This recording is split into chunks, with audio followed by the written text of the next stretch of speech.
अस्मद्गुरुभ्यो नमः। श्रीरङ्गसिंहगिरिदेशिकपादसेवा प्राप्ता किल द्रविडवेदरहस्यजातं श्रीगौतमान्वयसमाश्रितभागधेयं गोपालदेशिकमहं शरणं प्रपद्ये। श्रीमद्गौतमवंशनायकमणेर्गोपालसूरेसुतं तत्पादाम्बुजलब्धयुग्मनिगमान्तार्धं सुशीलं सदा सद्विद्याविनयादिसद्गुणनिधिं स्वाचार्यनिष्ठान्वितं वन्दे वैष्णवभूषणं तमनघं श्रीरङ्गरामानुजं कौशिकान्वयसञ्जातं वेङ्कटार्यतनूभवं वेदान्ताचार्यसच्शिष्यं उडैवर्लुगुरुं भजे गन्धाडवंशसञ्जातं रङ्गाचार्यतनूभवं गोपालाचार्यसच्छात्रं गोपालगुरुमाश्रये। श्रीमान् वेङ्कटनाथार्यः कवितार्किककेसरी वेदान्ताचार्यवर्यो मे सन्निधत्तां सदा हृदि। रामानुजदयापात्रं ज्ञानवैराग्यभूषणं श्रीमद्वेङ्कटनाथार्यं वन्दे వేదాంతదేశికం. భాగవతోత్తములందరికీ దాసోహాలు సమర్పిస్తూ స్వామి దేశికుల వారు అనుగ్రహించినటువంటి దయాశతకము అనేటటువంటి స్తోత్రాన్ని అధ్యయనం చేసేటటువంటి ప్రయత్నం చేస్తున్నాం. అందులో భాగంగా క్రిందటి రోజున ఈ స్తోత్రం యొక్క వైభవాన్ని, స్తోత్రాన్ని అనుగ్రహించినటువంటి వేదాంత దేశకుల వారి యొక్క వైభవాన్ని, స్తోత్రంలో ప్రతిపాదింపబడినటువంటి విషయాన్ని తెలుసుకునేటటువంటి ప్రయత్నం చేశాం. ఈరోజు మొదటి శ్లోకం నుండి స్తోత్రాన్ని సేవించుకునేటటువంటి అధ్యయనం చేసేటటువంటి ప్రయత్నం చేద్దాం. వేదాంత దేశకుల వారు పెరుమాళ్లలో ఉన్నటువంటి శ్రీనివాసులలో ఉన్నటువంటి దయనంతటినీ కూడా ఈ స్తోత్రం ద్వారా మనందరికీ తెలియచేస్తున్నారు అని అనుగ్రహిస్తూ, అంతేకాకుండా పరమాత్మని చేరడానికి అనేక ఉపాయములు ఉన్నప్పటికీ కూడా ఆయన కృపయే ప్రధానమైనటువంటి ముఖ్యమైనటువంటి అతి సులభమైనటువంటి ఉపాయము అనే విషయాన్ని తెలియచేస్తూ, శరణాగతి తత్వాన్ని తెలియచేస్తూ, ఆ శరణాగతి ఫలించేది శరణాగతికి కారణమయ్యేటటువంటి పరమాత్మ యొక్క దయను ప్రస్తావన చేస్తూ ఈ స్తోత్రాన్ని అనుగ్రహించారు. 108 శ్లోకాలలో పరమాత్మ యొక్క వైభవాన్ని పరమాత్మ యొక్క దయ యొక్క వైభవాన్ని అందంగా అనుగ్రహించారు. ఈ స్తోత్రంలో మొదటి శ్లోకాన్ని సేవించి తద్వారా స్తోత్రాన్ని అనుసంధానం చేసేటటువంటి ప్రయత్నం చేద్దాం. ప్రపద్యేతం గిరిం ప్రాయః శ్రీనివాసానుకంపయా ఇక్షుసారస్రవంత్యేవ యన్మూర్త్యా సక్కరాయితం.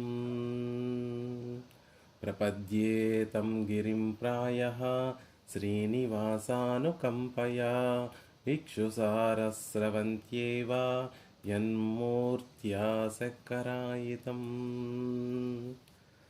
స్తోత్రాన్ని ప్రారంభం చేసేటటువంటి సందర్భంలో సహజంగా ఎవరైనా కూడా స్తోత్రంలో ప్రారంభం చేసేటటువంటి శ్లోకాలలో 3 విషయాలని ప్రతిపాదన చేస్తూ ఉంటారు.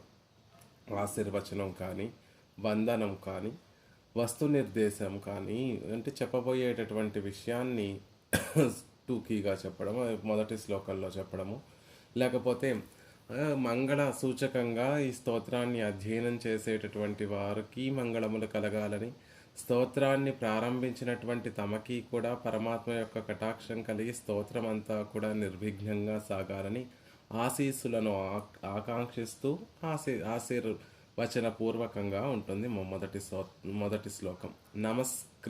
నమస్కరిస్తూ పరమాత్మకి దాసోహ సమర్పణ చేస్తూ, పూర్వాచార్యులకి వారి ఆచార్య పరంపరకి దాసోహ సమర్పణ చేస్తూ, తద్వారా పరమాత్మ కటాక్షం, ఆచార్య కటాక్షాన్ని పొంది తద్వారా ఈ స్తోత్రం నిర్విఘ్నంగా సాగాలి అనే విధంగా కూడా నమస్క్రియ, లేకపోతే వస్తు నిర్దేశ, వస్తు ఏ విషయాన్నైతే ప్రతిపాదన చేస్తున్నారో ఆ విషయాన్ని చెప్పేటటువంటి విధంగా ఉంటుంది మొదటి శ్లోకం. దేశకుల వారు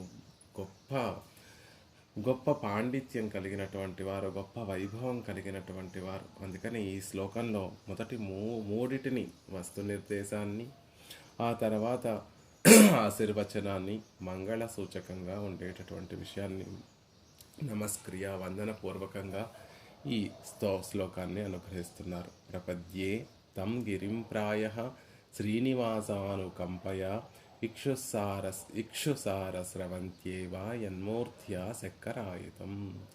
ఇక్షుసార స్రవంత్యా ఇవ, ఇక్షుసార స్రవంత్యేవ అన్నారు. ఇక్షుసార స్రవంత్యా ఇవ. ముందు ఎవరిని ఆశ్రయిస్తున్నారు అంటే శ్రీనివాసుడు వేయించేసి ఉన్నటువంటి ఆ గిరి ఏదైతే వెంకటాచలం ఏదైతే ఉందో ఆ గిరిని గిరిం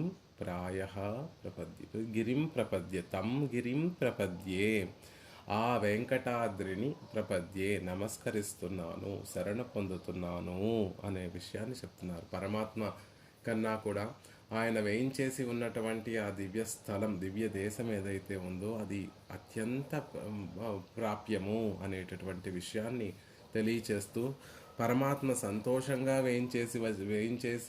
వేయించేసినటువంటి చోటు కాబట్టి ఆ దివ్య దేశానికి ఉన్నటువంటి వైభవాన్ని తెలియచేస్తూ, ఆ దివ్య దేశంలో ఉండేటటువంటి భోగ్యతను తెలియచేస్తూ, స్వామిని మాకు అందించినటువంటి పెరుమాళ్లను మాకు అందించినటువంటి స్థానం ఇదే కదా అని దాని పట్ల ఒక అభినవేశం కలిగి ఉండి తంగిరిం ప్రపద్యే, ఆ వెంకటాద్రికి నమస్కరిస్తున్నాను, వెంకటాద్రిని శరణు వేడుతున్నాను, ప్రపద్యే అనే మాటతోటి ప్రారంభిస్తున్నారు స్తోత్రాన్ని.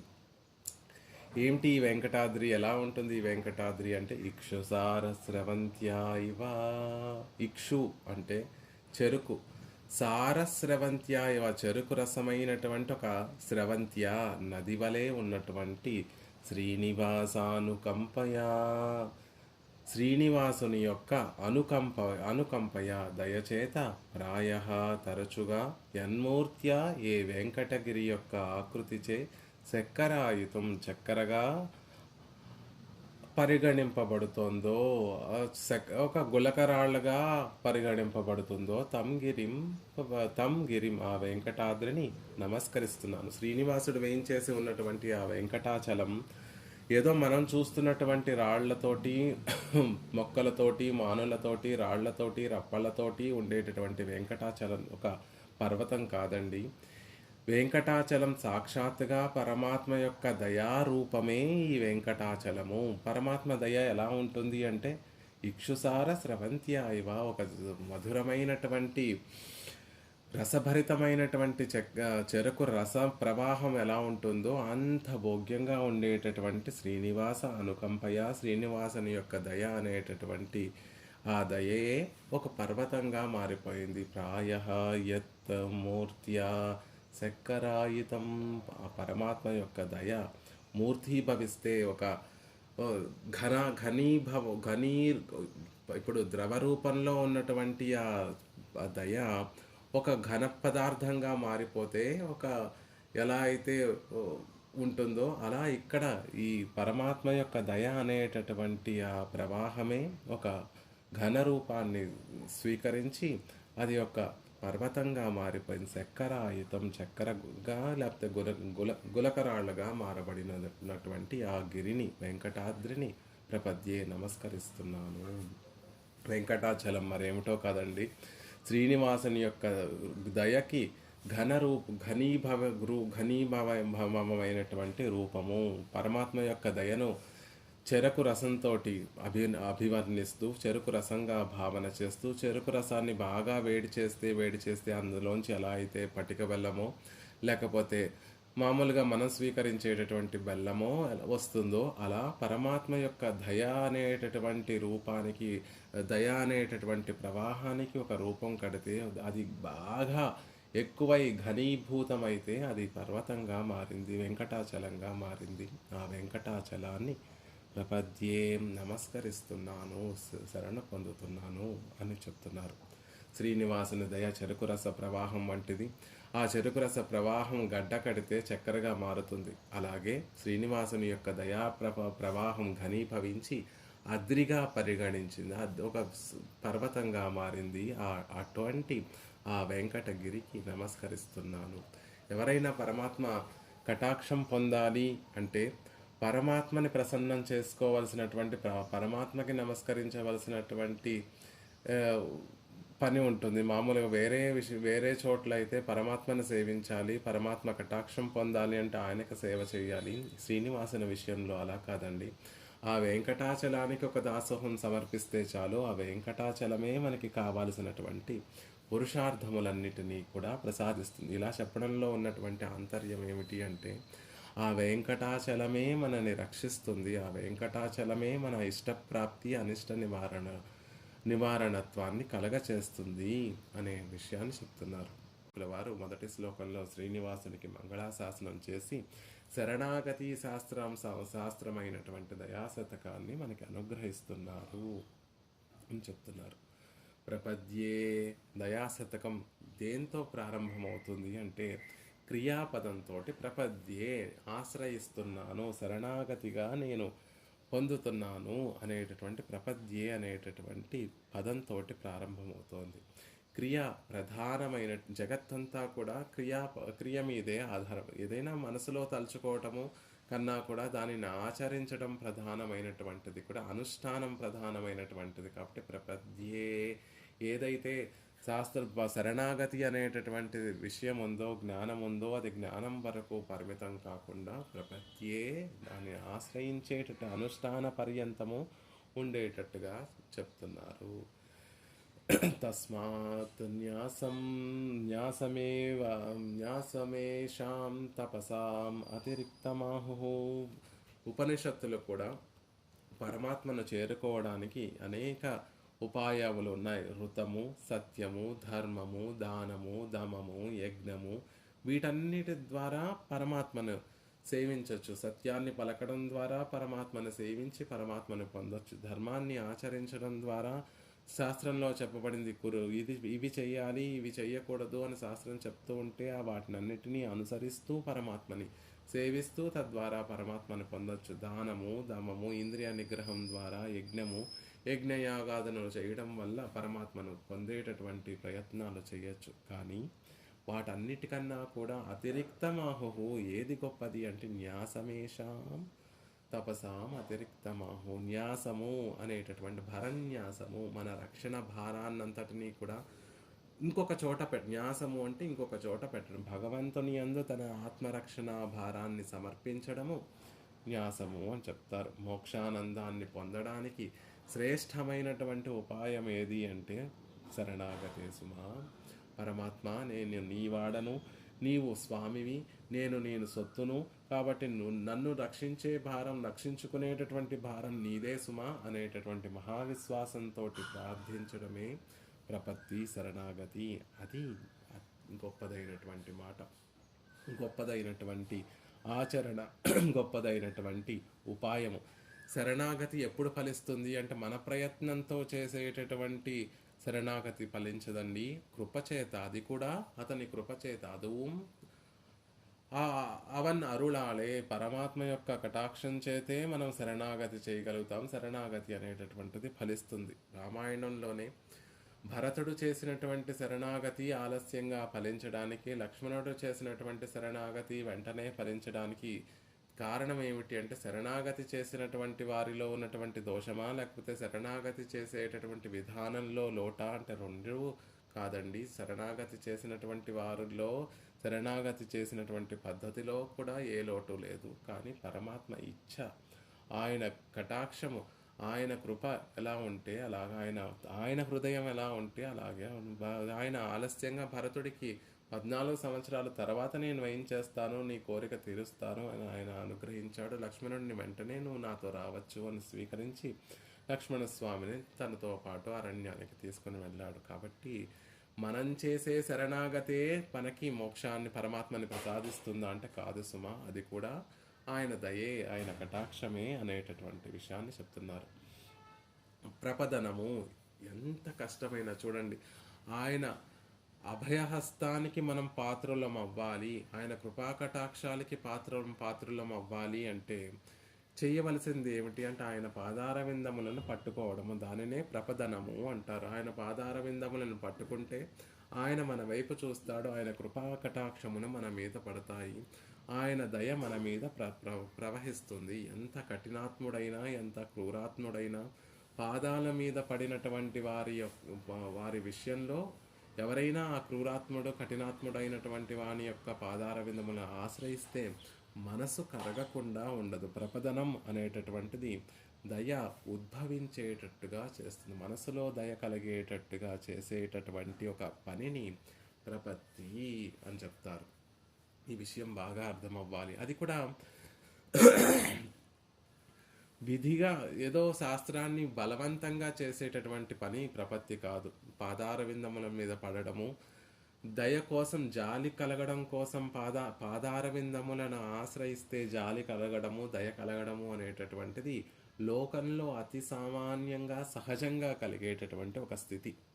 రామానుజుల వారు ఎంబెరమానార్లు క్రిమికంఠుడి వల్ల శ్రీరంగాన్ని విడిచిపెట్టి మేల్నాడుకు వెళ్ళేటటువంటి సందర్భంలో, ఆ తిరునారాయణపురం వేయించేసేటటువంటి సందర్భంలో మధ్యలో ఎన్నో అరణ్యాలు, ఎన్నో పర్వతాలను, కొండలను దాటి వెళ్ళవలసినటువంటి స్థితిలో ఒకానొక రోజు ఒక అడవిలో ఒక వేటగాడి యొక్క కుటీరం దగ్గర వారు కూడా తమ నిత్యానుష్ఠానాన్ని చేసుకోవడానికి, భగవదారాధన చేసుకోవడానికి ఒక వేటగాడి ఇంటి దగ్గర వేయించేశారు.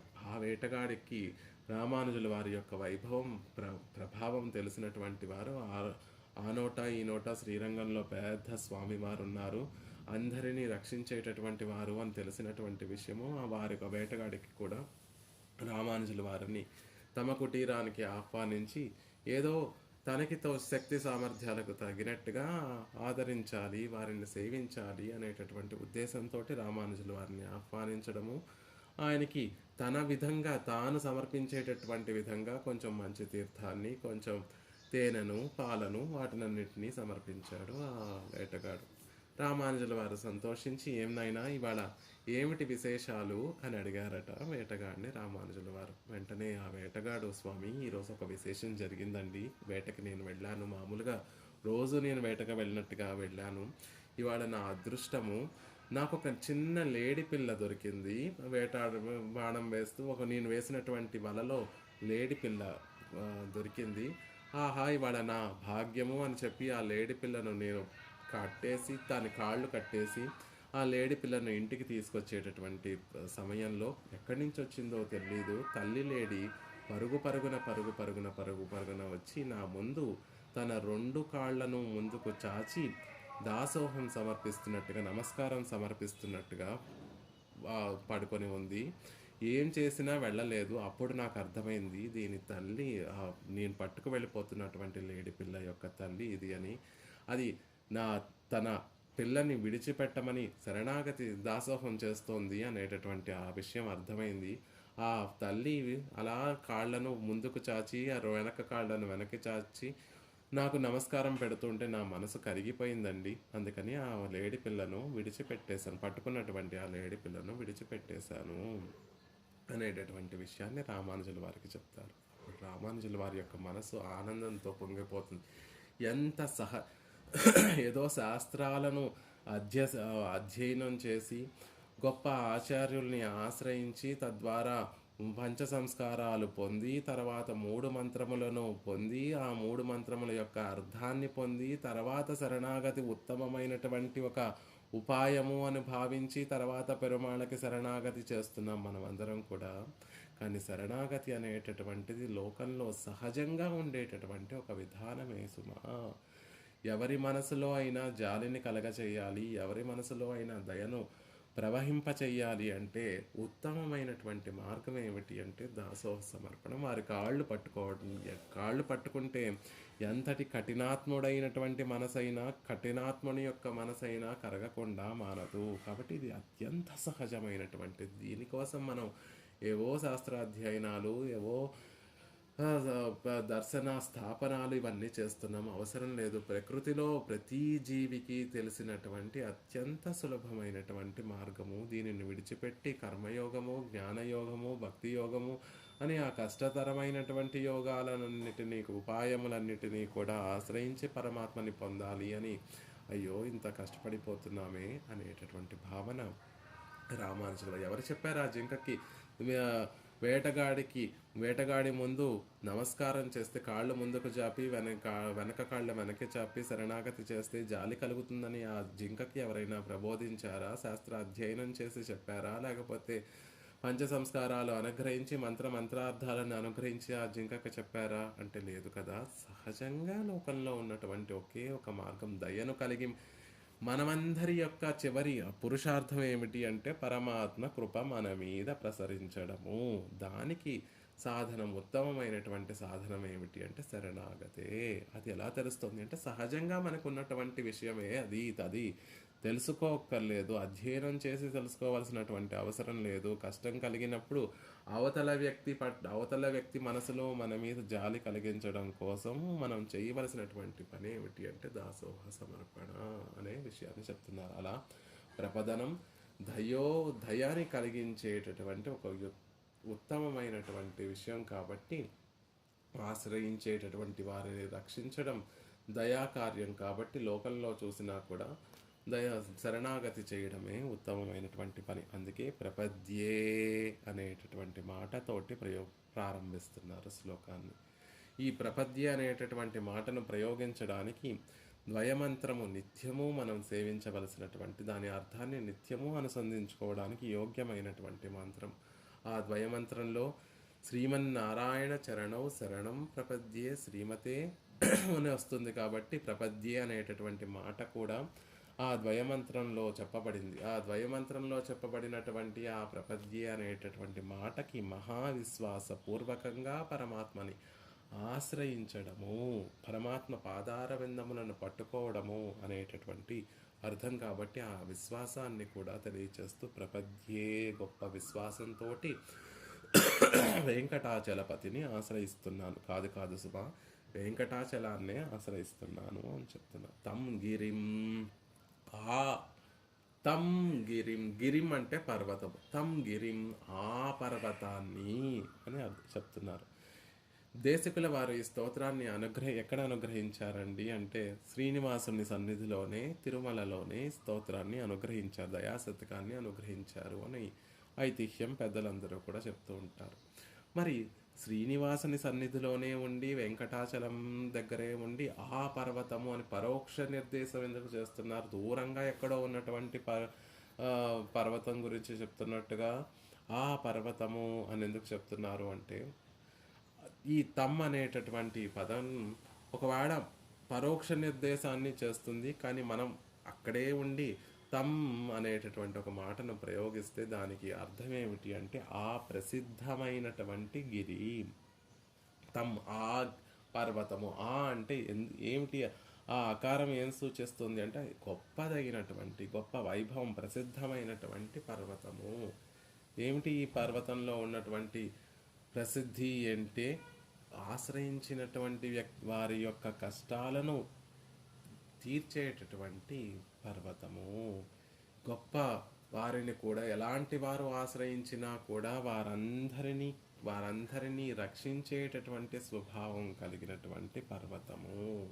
కుమార సంభవము అనేటటువంటి కావ్యంలో హిమవత్ పర్వతం యొక్క వైభవాన్ని తెలియచేస్తూ కాళిదాసు ఒక మాట చెప్తారు. ఎలాంటిదట హిమవత్ పర్వతము అంటే లోకంలో అందరూ ద్వేషించేటటువంటి వారు అయినటువంటి జంతు జాతానికి కూడా ఆశ్రయాన్ని కలిగించేటటువంటి గొప్ప హిమవత్ పర్వతము. అంటే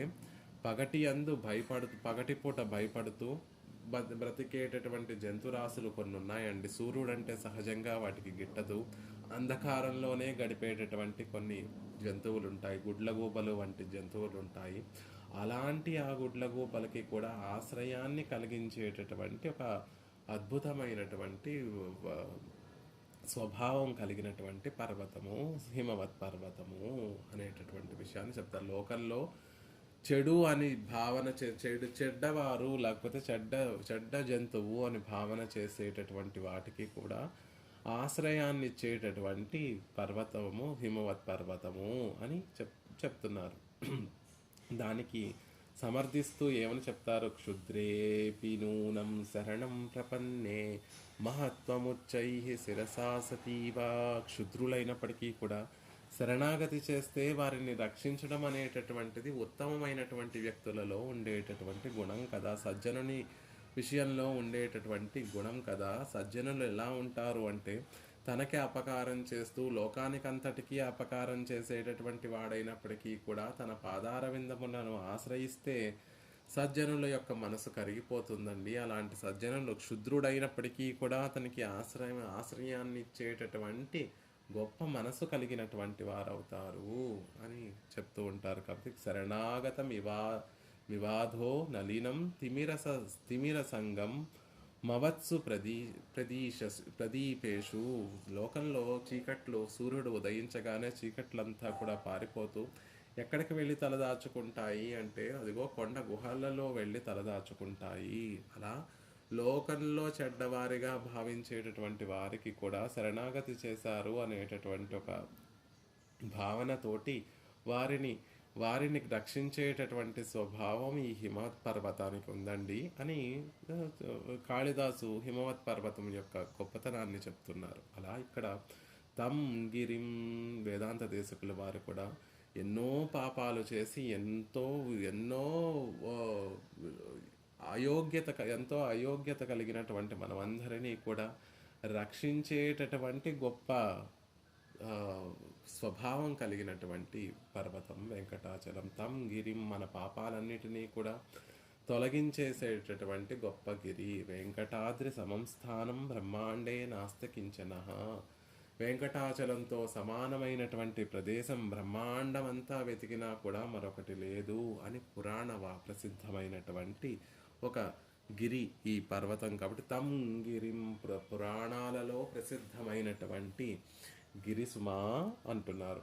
వేదాలలో ప్రసిద్ధమైనటువంటి వెంకటాచలం సుమా, గిరిసుమా, పర్వతం సుమా. ఆరాయికాణే వికటే గిరిం గచ్చ సదాన్వే సిరింభిటస్య సత్వభిః తేభిస్త్వా చాతయామసి.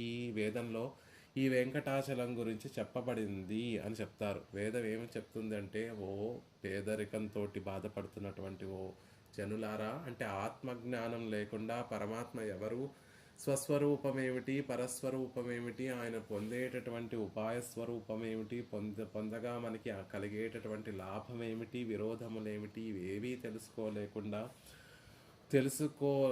అవేవీ తెలియనటువంటి పేదరికాన్ని అనుభవిస్తున్నటువంటి ఓ జనులారా, మానసికంగా కానీ శారీరకంగా కానీ ఈ వెంకటాచలం అనేటటువంటి గిరిని గనక మీరు వెళితే, ఆ కొండను గనక మీరు ఆశ్రయిస్తే, పర్వతానికి గనక మీరు చేరితే, ఆ శ్రీనివాసుని యొక్క అప్రమేయమైనటువంటి తేజస్సు చేత మీకున్నటువంటి ఆ దారిద్ర్యాన్నంతటినీ కూడా తొలగించుకుంటారు. శ్రీనివాసుని సేవిస్తే, గొప్ప తేజస్సుతోటి విరాజిల్లేటటువంటి ఆ శ్రీనివాసుని సేవిస్తే పరస్వరూపమేమిటో మీకు తెలుస్తుంది, స్వస్వరూపమేమిటో తెలుస్తుంది, ఉపాయ స్వరూపమేమిటో తెలుస్తుంది, ఉపేయ స్వరూపమేమిటో తెలుస్తుంది, విరోధి స్వరూపమేమిటో తెలుస్తుంది. మీకు జ్ఞానము లేదు, యాథాత్మ్య జ్ఞానము లేదు, అర్ధపంచక జ్ఞానము లేదు అనేటటువంటి భావన ఉన్నటువంటి వారందరూ కూడా మానసికంగా అయినా శారీరకంగా అయినా ఎలా అయినా సరే ఆ వెంకటగిరిని చేరండి అని ఋగ్వేదంలో ఈ వెంకటాచలం యొక్క వైభవాన్ని చెప్పబడి ఉంది అని చెప్తారు. కాబట్టి తం గిరిం, వేదాల చేత కొనియాడబడినటువంటి ప్రసిద్ధమైనటువంటి గిరి, పురాణాల చేత కొనియాడబడినటువంటి ప్రసిద్ధమైనటువంటి పర్వతం. కన్నన్నడియనై యమక్కు కాట్టుం వెర్ప. అధికార సంగ్రహము అనేటటువంటి ఒక ప్రబంధంలో వేదాంత దేశకుల వారే అందంగా తెలియచేస్తున్నారు. కണ്ണన్ అడియనై యమక్కు కాట్టుం వెర్పు అంటే కొండ అని అర్థం. ఈ కొండ మనకి ఏం తెలియచేస్తుంది? వెంకటాచలం అనేటటువంటి కొండ ఏం తెలియచేస్తుంది అంటే, కృష్ణుని యొక్క పాదార విందములను చూపిస్తుంది. కృష్ణావతారం ప్రయోజనం ఏమిటి? పరమాత్మకు శ్రీకృష్ణుడిగా ఈ లోకంలోకి అవతరించడానికి ప్రయోజనం ఏమిటి అంటే, అర్జునుణ్ణి వ్యాజంగా చేసుకొని లోకానికి భగవద్గీతను అందించడమే. ఆ గీత 700 శ్లోకాలు పైగా ఉన్నటువంటి ఆ గీతలో సారభూతమైనటువంటి విషయం ఏమిటి అంటే, సర్వధర్మాన్ పరిత్యజ మామేకం శరణం వ్రజ అహం త్వా సర్వపాపేభ్యో మోక్షయిష్యామి మా శుచః. అర్జునుడు కృష్ణ పరమాత్మ తనకి కర్మయోగాన్ని గురించి తెలియచేశాడు, జ్ఞానయోగాన్ని గురించి తెలియచేశాడు, భక్తి యోగాన్ని గురించి తెలియచేశాడు కృష్ణుడు అర్జునుడికి. అవంతా విన్న తర్వాత కూడా అర్జునుడు ఇంకా దుఃఖాన్ని పొందాడట. స్వామి, నువ్వేమో ఉజ్జీవించడానికి తరించడానికి ఏదైనా ఉపాయం చెప్పవయ్యా అంటే గొప్పదైనటువంటి కర్మయోగం గురించి చెప్పావు, జ్ఞానయోగం భక్తి యోగం గురించి చెప్పావు. వీటిని అన్నిటినీ ఆచరించడం సామాన్యమైనటువంటి నా వల్ల ఎలా అవుతుంది, ఇక నాకు తరించేటటువంటి ఉపాయమే లేదనుకుంటా అని మళ్ళీ దుఃఖం కలిగి ఆ దుఃఖంతో దుఃఖాన్ని అనుభవిస్తూ ఉంటే మా శుచః దుఃఖించవలసినటువంటి అవసరం లేదయ్యా. సర్వధర్మాన్ పరిత్యజ మామేకం శరణం వ్రజ. అన్ని ధర్మాలను నువ్వు ఏవైతే ఉపాయాలుగా భావిస్తున్నావో ఆ ఉపాయాలన్నిటినీ కూడా వాటిలో మమతాబుద్ధిని విడిచిపెట్టి భగవత్ కైంకర్య రూపంగా నేను ఆచరిస్తున్నాను అనేటటువంటి బుద్ధితోటి మిగిలినటువంటి ఉపాయాలన్నిటినీ విడిచిపెట్టి మాం ఏకం శరణం వ్రజ, తనని తాను చూపించుకుంటూ ఇదిగో నీ రథానికి రథికుడిగా ఉన్నటువంటి నన్ను శరణం వ్రజ, ఇదిగో ఈ పాదార విందములను పట్టుకో చాలు, నేనే నిన్ను రక్షిస్తాను, తరింపచేస్తాను, సంసారం అనేటటువంటి సాగరం నుండి బయటపడవేస్తాను. అహంత్వా సర్వ పాపేభ్యో మోక్షయిష్యామి. నీ పాపములంటే పుణ్యము పాపములు రెండిటినీ తొలగించి మహదానందానికి నెలమైనటువంటి ఆ పరమపదాన్ని నీకు ప్రసాదిస్తాను అని తన పాదార విందములను తాను చూపించుకుంటూ నా పాదార విందములను ఆశ్రయించు అని చెప్పాడు కృష్ణుడు అర్జునుడికి. వెంటనే అర్జునుడు కూడా రెండు చేతులు జోడించి ఆ పాదార విందములను గట్టిగా పట్టేసుకున్నాడు. కృష్ణ పరమాత్మ తాను రధికుడిగా తాను ముందుండి అర్జునుడిని కురుక్షేత్ర యుద్ధ సంగ్రామాన్ని గెలిపించడం మాత్రమే కాకుండా తనని తన చెంతకి పరమపదాన్ని చేర్చుకునేంత వరకు కూడా తానే ఉన్నాడు. మరి మనమందరం కూడా కృష్ణ పరమాత్మ చర్మశ్లోకాన్ని అనుగ్రహించాడండి. మామేకం శరణం వ్రజ అన్నాడు, నా పాదార విందములను పట్టుకుంటే చాలు అన్నాడు. మరి ఆ పాదార విందములు ఎక్కడ పట్టుకోవాలి, ఎక్కడున్నాయి? ఇప్పుడు కృష్ణావతారంలో పోనీ మనం ఉన్నామా అంటే వెళ్ళి ఎక్కడో ద్వారకలో ఎక్కడో మధురకో వెళ్ళి పట్టుకునేవాళ్ళం. కృష్ణావతారంలో లేము మేము. మరి ఆ కృష్ణుడి యొక్క పాదార విందములు ఎక్కడ పట్టుకోవాలి అంటే కണ്ണన్ అడియనై అమక్కు కాటుం వెర్పు, దుఃఖపడవలసినటువంటి అవసరం లేదు అని తన శ్రీహస్తాన్ని పాదార విందముల వైపు చూపిస్తూ వెంకటాచలపతి శ్రీనివాసుడు ఈనాటికి కూడా ఆనాడు అర్జునుడికి పట్టుకోమని చెప్పినటువంటి పాదార విందములు ఇవే సుమా అని తన శ్రీహస్తాన్ని పాదార విందముల వైపు చూపిస్తూ కണ്ണన్ అడియనై యమక్కు కాటుం వెర్పు, శ్రీకృష్ణుని యొక్క పాదార విందములు ఇవే సుమా అని చూపించేటటువంటి ఆ పాదార విందములను చూపించేటటువంటి కొండ ఇదే, గిరి ఇదే అనే విషయాన్ని చెప్తున్నారు. ఎక్కడో వెతుక్కోవాలి, ఎక్కడున్నాయి కృష్ణుడి పాదార విందములు? సముద్రంలో ద్వారక ఉందని చెప్తారు. ఆ ద్వారకలో ఏమన్నా ఉన్నాయా? బృందావనం అంతా కూడా కృష్ణుడి పాదార విందముల స్పర్శను పొందినటువంటి ప్రదేశం అని చెప్తారు. గోవర్ధనగిరి మీద కృష్ణ పరమాత్మ ఆడాడని చెప్తారు. కాళీయుని మర్దన చేసినటువంటి సందర్భంలో ఆ యమునా తీరంలో కృష్ణుడు సంచరించారని చెప్తారు. అవన్నీ ఎక్కడికి వెళ్ళి వెతకాలి? ఎక్కడన్నీ కృష్ణుడు పాదార విందములను వెతకాలి అంటే అవసరం లేదు. ఇదిగో ఈ తిరువేంగడం మీద వేయించేసి ఉన్నటువంటి శ్రీనివాసుడే మనకి ఆ సులభంగా చూపిస్తున్నాడు. ఇవే ఆ పాదార విందములో తన శ్రీహస్తంతో ఆ పాదార విందములను చూపిస్తున్నాడు. కాబట్టి కണ്ണన్నడి అనయ్యమక్కు కాటుం వెర్పు, శ్రీకృష్ణుని యొక్క పాదార విందములను చూపించేటటువంటి గిరి. శ్రీకృష్ణుడి పాదార విందములు అంటే ఆ పాదార విందములనే పట్టుకుంటే మనకి అహంత్వా సర్వ పాపేభ్యో మోక్షయిష్యామి మా శుచః అన్నాడు. కాబట్టి ఆ పాదార విందములను చూపిస్తూ వీటిని పట్టుకుంటే చాలు అని చెప్పినటువంటి ఇది. కలౌ వెంకటనాయక, కలియుగంలో ఆ గీతాచార్యుడే వెంకటాద్రి అందు అర్చారు తిరుమేనితోటి వేయించేసి ఉన్నాడు. కాబట్టి ఆ పాదార విందములు మిన్నుం సుడర్మలైక్కుం ఉజ్వల తేజోరూపమైనటువంటి పర్వతం లాంటివాడు. పరమాత్మే పర్వతం లాంటివాడు. మరగద కుండ్రం ఒక్కుం మరకత పర్వతం లాంటివాడు పరమాత్మ. గొప్ప తేజస్సుతోటి గొప్ప తేజోరూపంగా ఉజ్వల తేజోరూపంతో విరాజిల్లేటటువంటి ఆ స్వామి, దయ అనేటటువంటి తేజస్సు, దయ అనేటటువంటి మరకత కాంతితోటి విరాజిల్లేటటువంటి ఆ స్వామి వేయించేసి ఉండేటటువంటి గిరి ఈ గిరే. కాబట్టి తం గిరిం, ఆ పర్వతము, పురాణాలలో చెప్పబడినటువంటి పర్వతం, వేదాలలో చెప్పబడినటువంటి పర్వతము, ఆ దివ్య శ్రీ ఆళ్వార్లందరూ కూడా కీర్తించినటువంటి పర్వతం, ఆళ్వార్ల యొక్క శ్రీ సూక్తులలో విరాజిల్లినటువంటి పర్వతం కాబట్టి ఆ పర్వతము తం గిరిం ప్రసిద్ధమైనటువంటి పర్వతము అని చెప్తున్నా. విష్ణు పర్వతానామధిపతి అని శృతే చెప్తుంది. శృతి వేదము విష్ణు పర్వతానాం అధిపతి, పర్వతాలన్నిటికీ కూడా అధిపతి శ్రీ మహావిష్ణువు. విన్నవరం మన్నవరం విరుంబు వెర్పు, వైకుంఠంలో ఉండేటటువంటి నిత్యసూరులు, ప్రకృతి మండలంలో ఉండేటటువంటి జనులందరూ కూడా పెరుమాళ్ళను సేవించడానికి గుంపులు గుంపులుగా వచ్చేటటువంటి పర్వతం ఇది. ఏ పర్వతం మీద నిత్యులు ముక్తులతో సమానంగా ఈ సంసారులందరూ కూడా పెరుమాళ్ళని ఆశ్రయిస్తారో ఆ పర్వతమే ఈ పర్వతము. విన్నవరం మన్నవరం విరుంబుం వెర్పు, ఇద్దరూ కూడా ఒకే సమానంగా ఎక్కడైనా గొప్పవారు, సంసార గంధమే అంటున్నటువంటి వారు, ఈ లోకంలోకి రానటువంటి వారు కూడా వారితో సమానంగా మనమందరం కూడా వెళ్ళి సేవించేటటువంటి ఒక అద్భుతమైనటువంటి పర్వతం, పెరుమాళ్ళను సేవించేటటువంటి అద్భుతమైనటువంటి పర్వతం ఏది అంటే తిరువేంకటమే సుమా. వేదాత్మ అయినటువంటి గరుత్మంతుడే కొండగా నిలిచినటువంటి పర్వతము, గరుడాచలము అని లోకంలో ప్రసిద్ధి కాబట్టి అలా వేదాత్ముడైనటువంటి గరుత్మంతుడే లోకంలో ఉన్నటువంటి పర్వతము. అలా పర్వతము వెంకటాచలం. ఏం తం గిరిం, ఏ పర్వతం అండి అంటే వెంకటాచలము. వేం అంటే పాపములు, కటతి దహతి ఇది వెంకట, పాపములను తొలగించేటటువంటి అద్భుతమైనటువంటి పర్వతం. మనకున్నటువంటి పాపములన్నిటినీ కూడా వెంకటాచలము అనేటటువంటి ఒక నామానుసంధానాన్ని చేసి ఒక దాసోహ సమర్పణం చేస్తే చాలండి, ఉన్నటువంటి పాపాలన్నీ కూడా దహించి వేస్తాయి.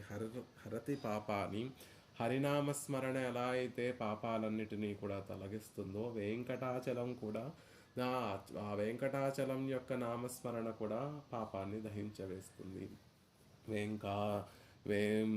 వేంకారో అమృత బీజం స్యాత్ కటమైశ్వర్యముచ్యతే అమృతైశ్వర్య సంఘాత్వాత్ వెంకటేతి ఇది బుధాహ. మహనీయులందరూ కూడా వెంకటాచలాన్ని ఎలా చెప్తారు అంటే వేంకారో అమృత బీజం. వేం అనేటటువంటిది అమృత బీజం. వేం అనేటటువంటి పదానికి అర్థం ఏమిటి అంటే అమృతత్వాన్ని కలిగించేటటువంటిది, అమృతత్వానికి కూటస్థానం, ఉద్భవించేటటువంటి స్థానం. కాబట్టి వేం అనేటటువంటి మాట మోక్షానుభవాన్ని, మహదానందాన్ని తెలియచేస్తుంది. కటం ఐశ్వర్యముచ్యతే. కటం అనేటటువంటి మాట ఇహలౌకికమైనటువంటి ఐశ్వర్యాన్ని తెలియచేస్తుంది. కాబట్టి ఇహలౌకికమైనటువంటి ఐశ్వర్యము, పారలౌకికమైనటువంటి మోక్షానుభవాన్ని రెండిటినీ ప్రసాదించేటటువంటిది అమృతైశ్వర్య సంఘాత్వాత్ వెంకటేతి విదుర్బుధాహ. వెంకటాచలము అనేటటువంటి విషయం పాపాలన్నింటినీ కూడా నిష్కృతి చేసి, ఆ నిష్కృతి కలిగించి లేనటువంటి మంగళములను, సమృద్ధిని, శ్రేయస్సును కలగచేసేది వెంకటాచలము. ఆ శ్రేయస్సు కూడా ఇహలౌకిక శ్రేయస్సు, పారలౌకికమైనటువంటి శ్రేయస్సు కలిగించేటటువంటిది కాబట్టి వెంకటాచలము. అలా ఇష్టప్రాప్తి, అనిష్ట నివారణము కలగచేసేటటువంటి తంగిరిం, ఆ వెంకటాచలాన్ని ప్రపద్యే శరణు వేడుతున్నాను. దానిని శరణ వేడుతున్నారు. ఎలాంటిదండి ఈ వెంకటాచలము అంటే రాళ్ళు రప్పలతో నిండేటటువంటి ఆ ప్రదేశానిక, అచేతనమైనటువంటి ఆ ప్రదేశానిక మనం శరణాగతి చేసేది. శరణాగతికి ఏ ధర్మములు ఉండవండి, కానీ ఒకే ఒక ధర్మము, ఒకే ఒక కండిషన్ ఉంటుంది. ఎవరి విషయంలో శరణాగతి చేస్తున్నామో వారి ఆ విషయంలో కదా అదొకటే కదా ఉండేటటువంటి నిర్బంధము, కండిషను. మరి ఇక్కడ అచేతనమైనటువంటి ఒక పదార్థానికి రాళ్లతోటి, రప్పలతోటి, మొక్కలతోటి, మానులతోటి, ముళ్ళతోటి నిండి ఉన్నటువంటి ఈ ఈ దీని పరమాత్మ కన్నా కూడా ఆయన వేయించేసి ఉన్నటువంటి ఆ దివ్య స్థలం, దివ్య దేశం ఏదైతే ఉందో అది అత్యంత ప్రాప్యము అనేటటువంటి విషయాన్ని తెలియచేస్తూ, పరమాత్మ సంతోషంగా వేయించేసినటువంటి చోటు కాబట్టి ఆ దివ్య దేశానికి ఉన్నటువంటి వైభవాన్ని తెలియచేస్తూ, ఆ దివ్య దేశంలో ఉండేటటువంటి భోగ్యతను తెలియచేస్తూ, స్వామిని మాకు అందించినటువంటి పెరుమాళ్లను మాకు అందించినటువంటి స్థానం ఇదే కదా అని దాని పట్ల ఒక అభినవేశం కలిగి ఉండి తంగిరిం ప్రపద్యే, ఆ వెంకటాద్రికి నమస్కరిస్తున్నాను, వెంకటాద్రిని శరణు వేడుతున్నాను, ప్రపద్యే అనే మాటతోటి ప్రారంభిస్తున్నారు స్తోత్రాన్ని.